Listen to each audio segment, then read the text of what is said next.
Hello, and thank you for joining me. I am Maxwell Nnawuihe. I'm here to answer your question, and I'm here to respond to some of your comments. Many of you have said a lot of things in my previous video because of Mr. Peter Obi. The prophetic update I made a few days ago. Some of you, reacted. I have seen some of your comments, and I've seen some of your expressions. And so I decided to make this video looking into the P2B strategy. The P2B strategy. That is what we'll be talking about today. And also looking at the release of Nnamdi Kanu versus the 2027 presidential election or ambition. The presidential ambition of Mr. Peter Obi, comparing it with the release of Mazi Nnamdi Kanu.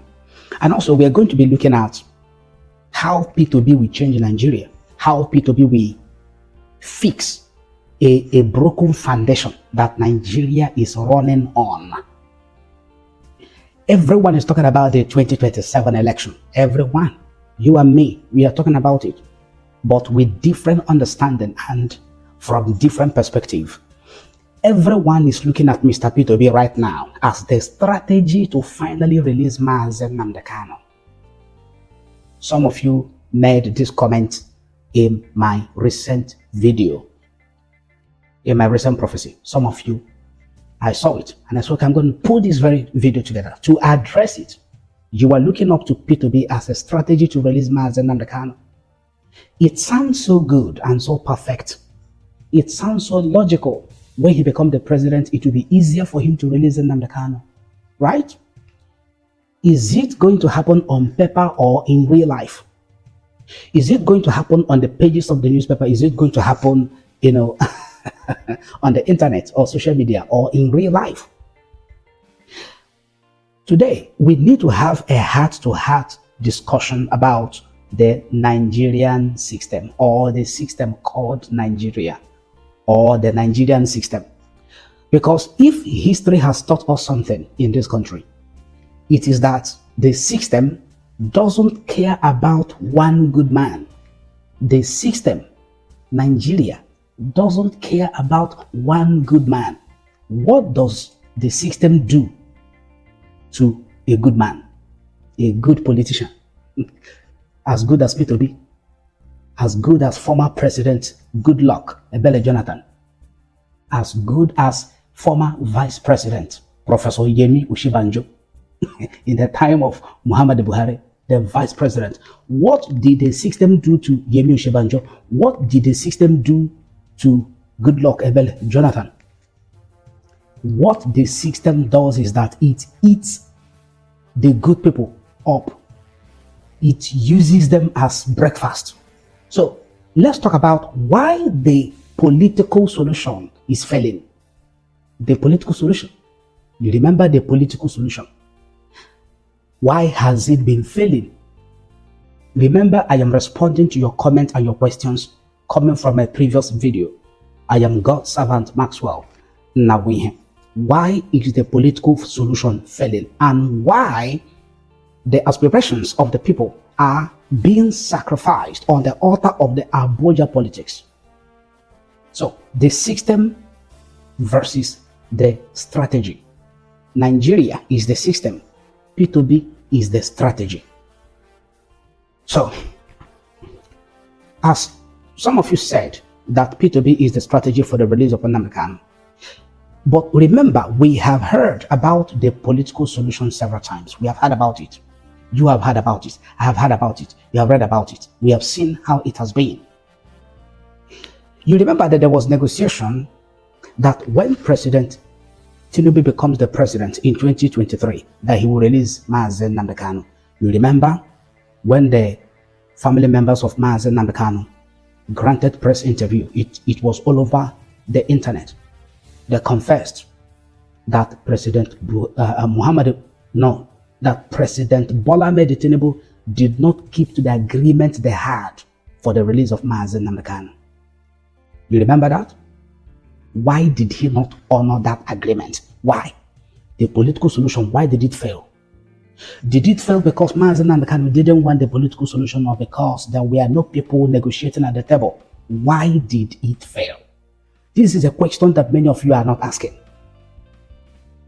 We are looking at the system versus the strategy. Political solution was a strategy for the release of Nnamdi Kanu. Peter Obi, some of you said he is the strategy for the release of Mazi Nnamdi Kanu. Now, the system called Nigeria is a beast. It's a beast that eats up the good people, swallow them up. The system called Nigeria is designed to protect personal, selfish political interest that favors the North, that favors only Abuja, that favors Britain and other foreign influences. Nigerian politics is bigger than you. It's bigger than one man. It's bigger than Peter Obi. Look at the Southeast governors right now. The Southeast governors right now, where are they? You have Governor Hope Uzodinma in Imo State. You have Governor Dr. Alex Oti, Abia State. You have Nwifuru, Ebonyi State. You have Governor Peter Mba, Enugu State. You have Professor Chukwuma Soludo, Anambra State. What are they doing in their respective states as it stands now? Because in the future, some of these governors I've mentioned now, just like former governor Ojo Zakalu, who is now a sitting a sitting senator in the Senate. When he was the governor of Abia State, what did he do? But do you remember, he came out to become the president of Nigeria. He kept on coming out until he discovered that it can never ever be possible. He now decided to remain in the Senate. These governors in the Southeast, what are they doing right now? They are in power today. They have the constitutional backing. They have the Constitution of Nigeria backing them and ensuring equal treatment, fair treatment for their own people as sitting governors. What are they doing with the constitutional provision? They are the ones clamping down on innocent IPOB members and Biafra agitators and Biafra supporters, including the supporters of Mazi Nnamdi Kanu. They are the one. They are sitting governors, but they are the one doing it. They're in the Southeast. It is not the Fulanis that are the governors, in quote, in the government houses of the Southeast. I know that the system is influencing them, but we are talking about Peter Obi to become the president, and when he becomes the president, everything will be fine. He is the strategy to release Nnamdi Kanu. He is the strategy to meet and to achieve or to realize the Igbo dream and the Igbo vision and the Igbo potential. He is the good man. He is the reformer, transformer. He will bring about economic transformation. Look at the governors at the eastern states, for example. Do you know that many IPOB members are still in prison right now, who were arrested at the orders of previous Southeast governors and also sitting Southeast governors, with the exception to Governor Alex Oti for now. This is his first tenure. Who knows whether he will change and become like one of them in his second tenure? Who knows? Many innocent Igbo youths. You heard about the organ harvesting? A lot of things. In their state, And many of these governors are aware that there are innocent Igbo youths and Igbos of their different states who are languishing in different prisons. They have this information through the Ministry of Justice. They are aware of it. What have they done to release them? Many of them are still awaiting trial. Do you know that many of them are disappeared? Do you know that many of them are still missing till now? Are you aware of that? Now, if these governors of the Southeast cannot use their power at home in their states to protect their own people, they don't need to go to Abuja to do it. What makes you think that the Igbo Presidency will change it? Peter Obi was once a governor in Anambra State. I don't want to say the things that happened during his time, but I'm giving a general example or making an illustration with the pre-incumbent governors of the Southeast. Charity begins at home. That is what we are told. But in Nigeria, Power often forgets the home front when it comes to the southeast. The North always remember home. They remember home. Yoruba, they remember home. But when it comes to Igbo, when power gets to Abuja in the hands of Igbo, they forget home. You remember President Goodluck Jonathan from the South. You remember during the time of President Musa Yar'Adua, when President Musa Yar'Adua died, you remember what happened? The cabal almost hijacked the government, and people didn't know that he was dead because they don't want a Southerner to become the president or to replace President Musa Yar'Adua. You remember how the information came out through the former Minister of Information, Professor Dora Akonyele from Anambra State. She was the one that broke the news that President Musa Yar'Adua was dead. They were hiding it because of the system. That is what the system does. That is how the system was built and constructed. So that President Goodluck Jonathan, who was the then vice president, will not be announced the acting president and the substantive president of Nigeria. When that information broke, the news broke by Professor Dora Akonyele. Subsequently, President Jonathan became the acting vice and then the substantive president. He completed the remaining 2 years in the first tenure of Musa Yar'Adua. And after that, he now contested and was elected. You saw what happened. Were you not here? Were you not in Nigeria? Were you not aware how he was frustrated through Boko Haram, how he was frustrated through all manner of banditry, how he was frustrated through all manner of and different shapes and kinds of terrorism? You remember the Chibok girls kidnapped. You remember the bring back our girls, bring back our girls, bring back our girls, with the influence of the former president of United States, Barack Obama. You remember all the campaign, all the protests, bring back our girls, which was one of the selling points of the former president, Muhammadu Buhari, that if he become president and Jonathan is removed from office, that he was going to release the Chibok girls within 3 months, and that he was going to defeat Boko Haram as a retired army general within 6 months. But then also, that is the system. The system versus a good man. That is what the system does to the good people. Jonathan was frustrated out of office. You are aware of this. Good man. He was a very good man, a very good Democrat till today. His behavior, his character, and everything. Power was in his hands, but they could not allow him to use it. When he was re-elected, he focused on the North. Built schools, a lot of development, Almajiri schools, a lot built roads, infrastructure, and all that.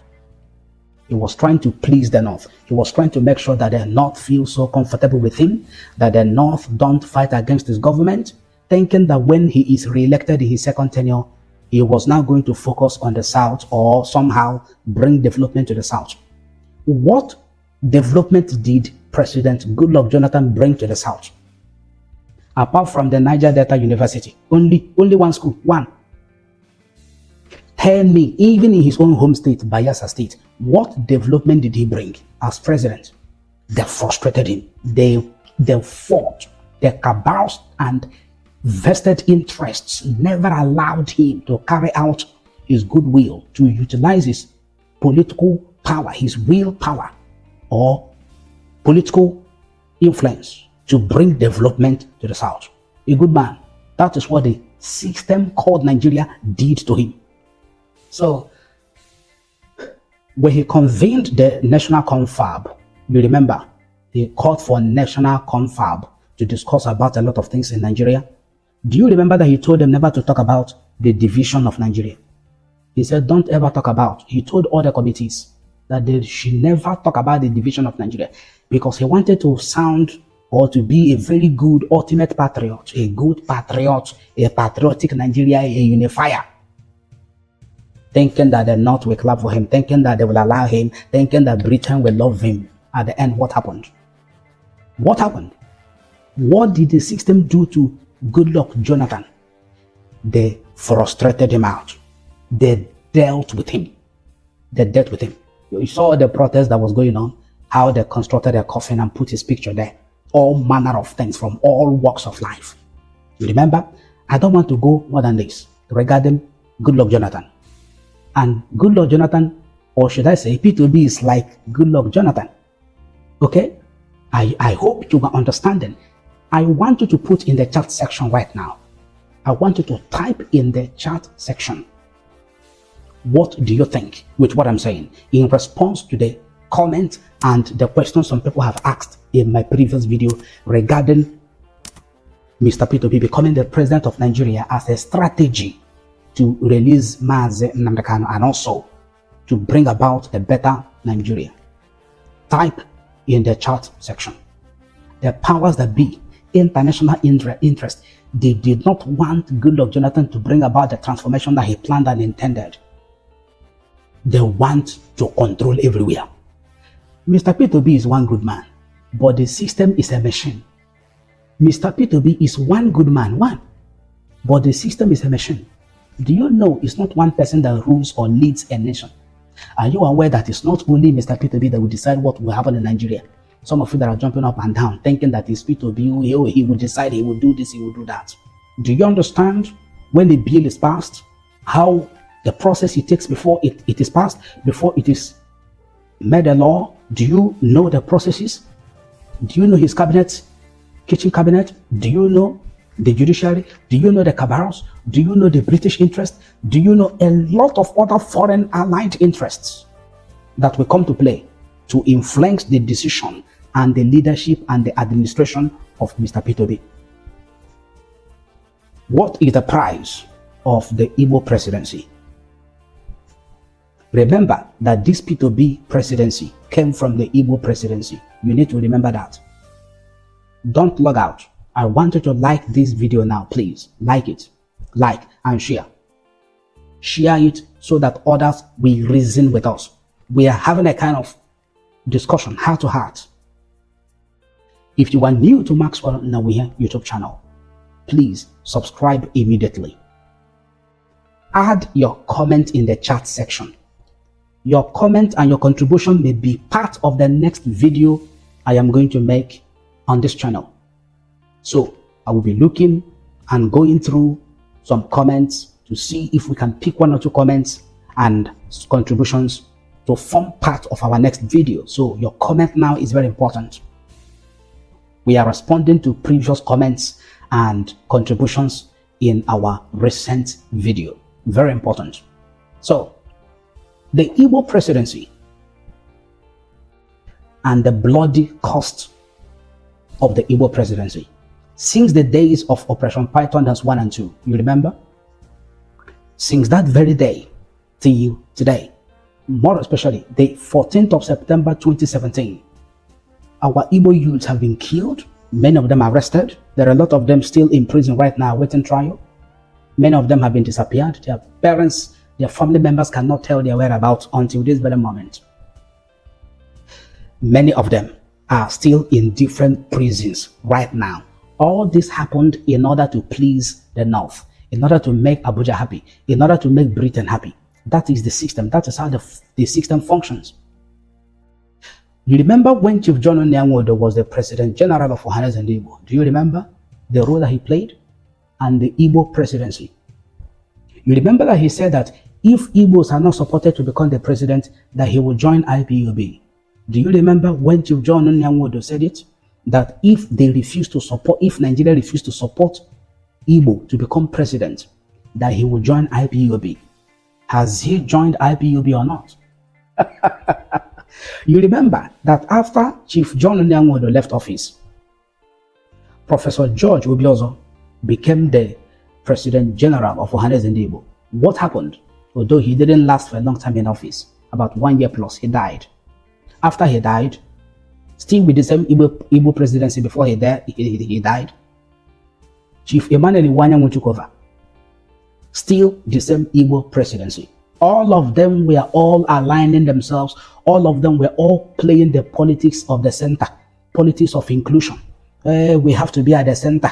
We have to be at Abuja so that they will recognize us, so that they will bring development to the East. And we are doing everything necessary, including abuses of human rights on the development in the Southeast and a lot of different security crises, insecurities, and high-handedness in handling the affairs of the state against their own youths. all in the name of positioning themselves for the inclusive politics at the center. Chief Emmanuel Nnawuihe died. Igbo Presidency. Now, Senator John Azotambata is the President General of Ohanes and Igbo. All of them are still the same thing. They are all saying the same. What impact did they make? What contribution did they make leading to the proscription of IPOB? It was because of the Igbo Presidency that they proscribed IPOB in order to silence IPOB, in order to silence Mazi Nnamdi Kanu, so that they would give them the presidency. Was it not? Shortly after the meeting of Mazi Nnamdi Kanu with the Southeast governors, what happened a few weeks later? Operation Python and Stew that led to the death of so many people. You know what happened on 14th of September 2017? You remember? Igbo Presidency. Igbos are dying in order to become president. The Igbo land is not safe, all to please the center and to please vested interests to become president. And now, the sacrifice, the aspirations and the desires of every average Igbo man on the altar of Igbo presidency. So, if you want to lead the people, remember I said that the P2B presidential aspiration came from the Igbo presidency. You should remember the journey all the way from Abga to PDP. He was a PDP BOT member. You remember Mr. P2B was in the BOT, Board of Trustee of PDP. You remember how he was frustrated out? By that time, Atiku was in the ACN. Atiku left PDP and joined ACN from ACN to APC. Then from APC, he came back to PDP for the 2023 election. And P2B, when he saw him, PDP decided to give the ticket to Atiku Abubakar. P2B became angry that he has been in PDP, fighting and working for the PDP. Why is it that Atiku that just came back to the PDP after many years of contributing to the failures of Nigeria should be the one to be given the PDP presidential ticket? Have you forgotten? P2B was frustrated. That is how the system works. And now he left and joined Labour Party. It was the Igbo presidency that gave Mr. P2B the boost and the crowd, the structure, and the massive support that he got when he joined the LP. Not necessarily on his personal capacity, but this same Igbo presidency for the Igbo man to become the president. What happened at the Labour Party? You saw people voted. What happened at the election tribunal when they declared Bola Ahmed Tinubu the winner of the election? Mr. P2B went to election petition tribunal. Did he win the case? No. He went to court, Supreme Court. Atiku Abubakar the same. Did they win the case? What happened? The court upheld the victory, in quote, of President Bola Ahmed Tinubu. P2B was frustrated. All the Obidient movement will be that LP, LOP, will be Kererenke. All those songs died. P2B joined ADC when there was crisis in the Labour Party. I want you to understand what we are talking about today, that you may understand the system, how it has been formed and constituted and put together. He joined the party merger, ADC, last year, and I gave prophecy. The prophecy I gave 5th of July 2025, and I told them that this is a waste of time. The way to go is the release of Nnamdi Kanu, the release of Nnamdi Kanu, Biafra referendum, because of how the system functions. We have been praying for Nigeria. You don't know when we have been praying for Nigeria. I have been supporting Nigeria. You don't know how many years I supported Nigeria. But it dawned on us that this is a system, and this system is a machine that was created, and it is on auto operation. You cannot disrupt it because the cabals and the people that set it up are greater and stronger than you. I stopped when I saw it's a waste of time. God told me, look at the way to go. That prophecy, some people didn't understand it. They thought that the ADC was the vehicle that would lead them to a new Nigeria through Mr. P2B. And God said it is not true. God said it will never work. About 9 months, almost 10 months, the prophecy came to full manifestation. Now, when I gave the update, some people started reacting, which is why I am making this video right now. So, Mr. Peter Obi want to lead the people and bring about good governance to the people, bring about economic transformation, bring about, a lot of changes, a lot of development to make the youth to realize their full potential, institutions, education, and all that he has been campaigning. But if you want to lead the people, you must first of all feel their pulse, not taking advantage of the collective interest of a few political elites. If Mr. Peter Obi represents the people, where is the tangible, where is the fruitful action for the release of Mazi Nnamdi Kanu since 2021 till today? You know why I ask this question? Because the average Igbo man, the average Igbo person, whether man or woman, across all the 5 eastern states, across all the south, across the whole Nigeria, even in the diaspora, if you conduct polls right now and ask them, mention 3 things that are the most important you want the government to do for the Igbo man, or for the south, or for the, Biafrans, one of the things they will mention to you is the release of Nnamdi Kanu. I know that some of them may not ask for Biafra, but they would definitely ask for the release of Nnamdi Kanu. And you know that the release of Nnamdi Kanu paves way for the freedom of Biafra. What does that tell you? That is their deepest aspiration. That is their deepest desire. And if truly Mr. Peter Obi represents the aspirations of the people and he wants to lead the people, he must feel their pulse. He has to feel their pulse. He should not act as if he knows all their need. He needs to understand what is the need of the people, what is the most thing that they desire as a people collectively, generally. One of them, major for that matter, is the release of Mazi Nnamdi Kanu. Because every average Igbo man knows that the Nigerian system is not favoring an Igbo man. Every average Igbo man is opting out. That is why they are supporting Mazi Nnamdi Kanu and backing him up. They have seen time and time again how the system is constructed and set up to work against them. Do you understand what I'm saying now? That is the aspirations of the people. Mr. Peter Obi needs to feel their pulse. And also, what has he done since 2021, more especially the kidnap of Mazi Nnamdi Kanu from Kenya and to Nigeria? June 27th, 2021, until his conviction in November 2025, until transfer to Sokoto prison, until today. What has he done practically?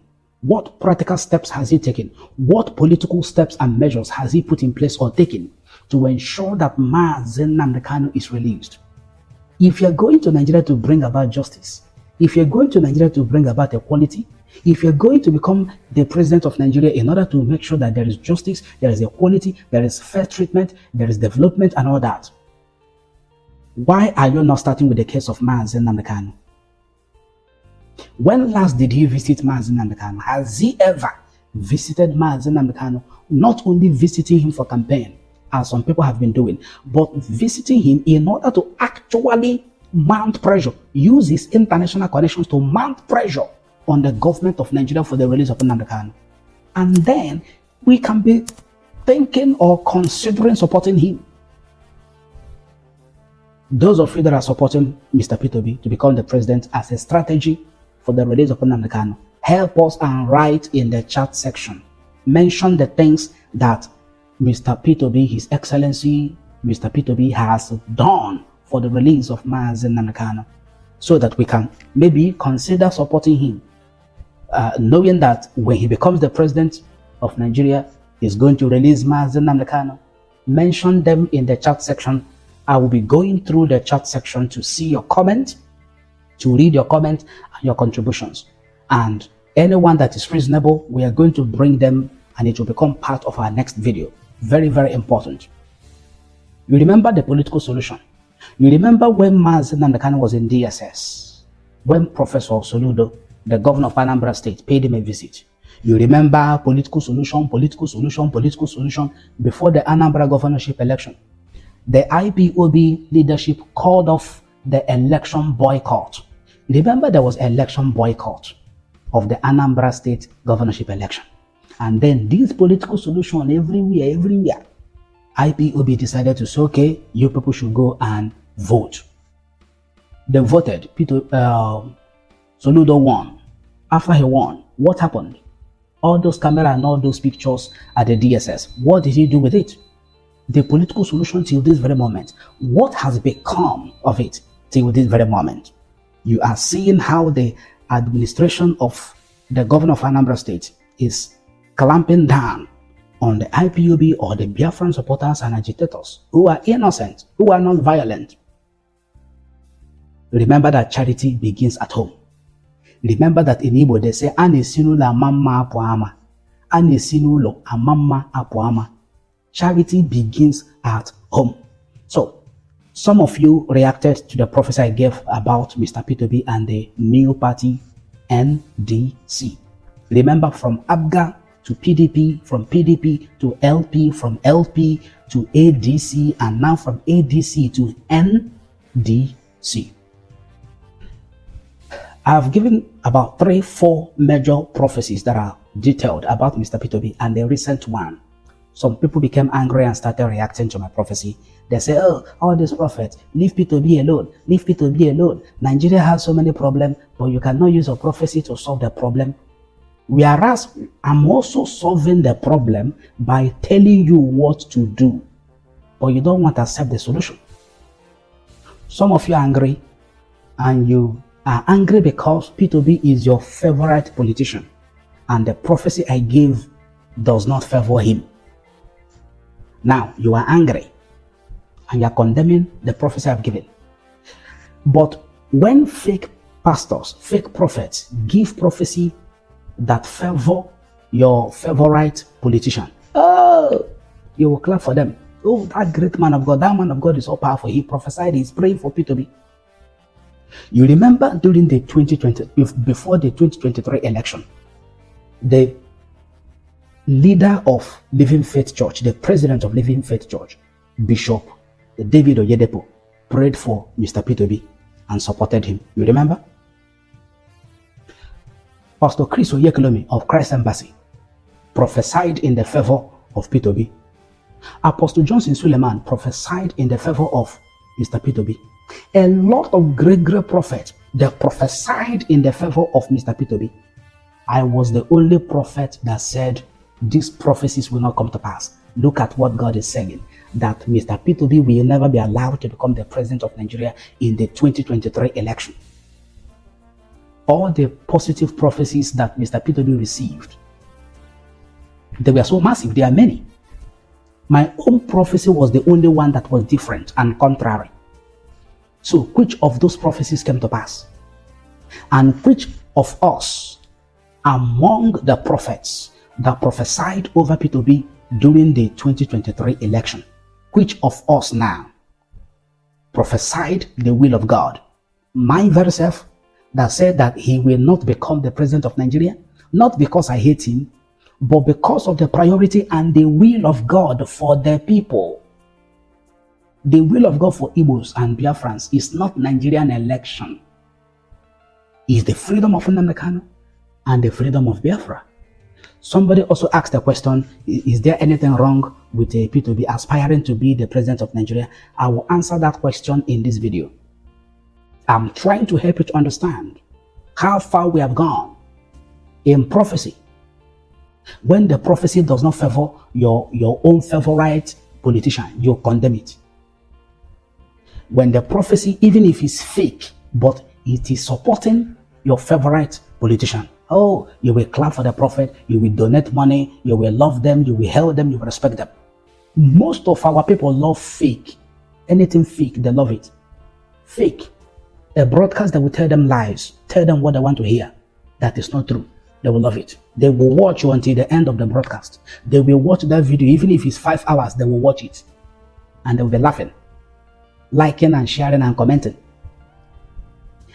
Any fake man of God, fake election promises, fake Nigeria, fake unity, anything fake that makes them happy, they love it. But if it is true and real and genuine and authentic and they are not comfortable with it, they will rain fire and brimstone. That is what has been happening. The NDC or the Peter Obi presidency might be a good news to some of you, but is it really a good news? Good news is a lasting solution to a decay that has lasted for a long time. The good news supposed to be a lasting solution, not for tenure or not 4 years, which is one tenure, or 8 years, which is two tenure. If Mr. Peter Obi becomes the president in the 2027 election, he has 4 years. Remember, he said that he will go for only one tenure. Remember, he made a promise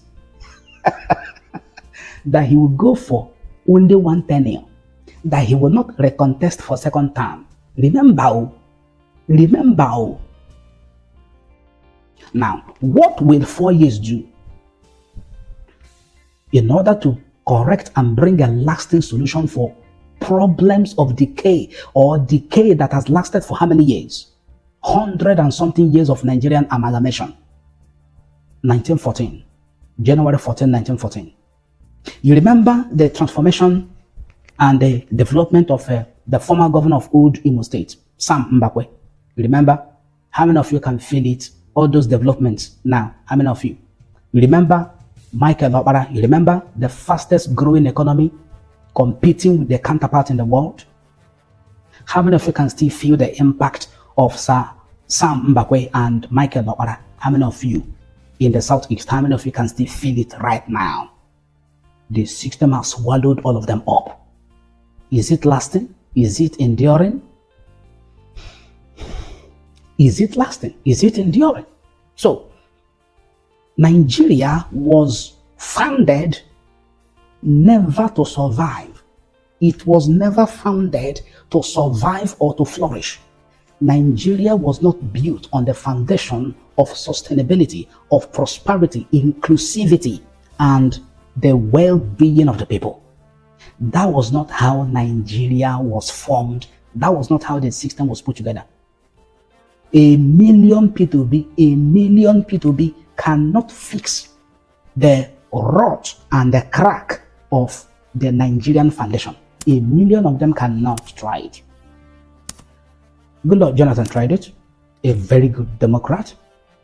As I said earlier, you saw how they frustrated him. And they are very scared for another good man to emerge. Were you not surprised that President Bola Ahmed Tinubu emerged as the winner of the election 2023? Were you not surprised? I know you were surprised. Are you not surprised that as of today, he's your president? Those of you that understand what really happened during the election campaign, all the videos showing him, his hands shaking, body shaking, he had partial stroke and all that, he cannot stand, he cannot talk. How many of you forgot the song? Baba Nnawuihe, ide shout Emilokon, Baba Nnawuihe, ide shout Emilokon, hand they shake, leg they shake, Baba Nnawuihe, ide shout Emilokon. All the whole evidence, both the fraud evidence, both the certificate forgery evidence, all the evidence that people brought out and spread everywhere all over the world in order to discredit Bola Ahmed Tinubu, in order to frustrate him not to become the president of Nigeria. Where are they today? Some of you say he will not travel to US. There is corruption charges against him. He cannot travel. You can see what he's doing there with his millions of dollars, lobbying them, and they are now dancing to the tune of Nigeria. If not for prayer that we are praying that God brought President Donald Trump to take action on behalf of the persecuted Christians in Nigeria. That is how Nigeria was built. Psalms 11 verse 3 says, if the foundation is destroyed, what can the righteous do? What can a good man like Peter Obi do when the foundation of Nigeria is faulty? Let me remind you, Mr. Peter Obi said he is going for only one term. Only one term. That term is 4 years. 4. If the foundation is destroyed, what can the writers do? I want you to ponder on that scripture and add your comment in the chat section. Psalms 11 verse 3. A million P2B cannot fix the rot and the decay of more than 100 years. Without a free and fair referendum where the people will gather and decide their future, what they really want for themselves and for their children, either to stay in Nigeria or to exit Nigeria. Without that, we are just moving in a cycle. This is my own opinion. This is my own position for now, except you are going to convince us in the chat section. Planning is faith in action, but faith without the truth, is just a dream. And many of you that are Christians that believe that Nigeria will work, you have faith, but that your faith does not have truth in it. You are just dreaming. We need to stop chasing personalities and we need to start demanding the fundamentals. The fundamentals is weighing all the chances and the possibilities, and also the will of God for the Igbos, the will of God for the Biafran people. Is it Igbo Presidency or the release of Nnamdi Kanu and Biafra? Which one is the will of God? Which one do you think is more long-lasting, with a lasting solution? Which is better? Type in the chat section. I want you to like this video, please. If you are new to Maxwell Nnawuihe YouTube channel, I want you to subscribe immediately, please. I want you to share this video. Share it. Remember, I will go through your comments and I will pick 1 or 2 comments and contributions and I will make them part of our next video. I love you all.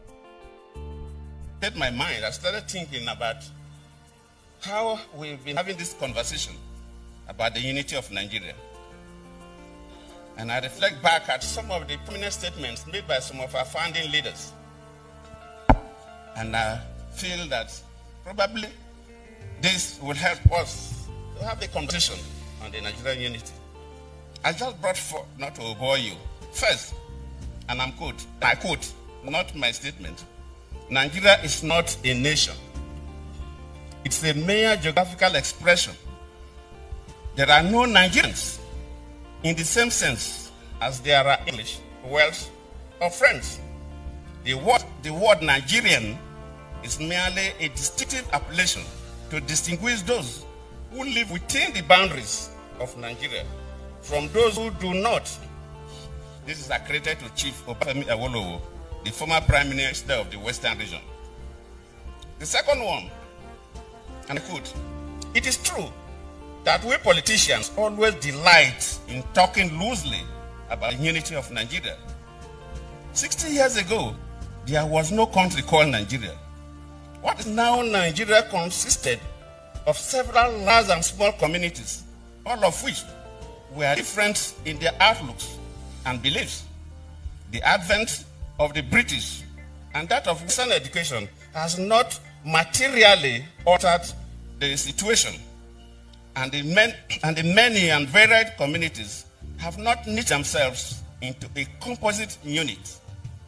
This is accredited to Sir Ahmadu Bello, former Premier of Northern Region. They thought, and I quote, since 1914, the British government has been trying to make Nigeria into one country. But the Nigerian people themselves are historically different in their backgrounds, in their religious beliefs and customs, and do not show themselves any sign of willingness to unite. The Nigerian unity is only a British intention for the country.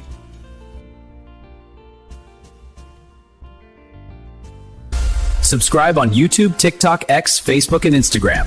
Follow Maxwell Nnawuihe for more updates.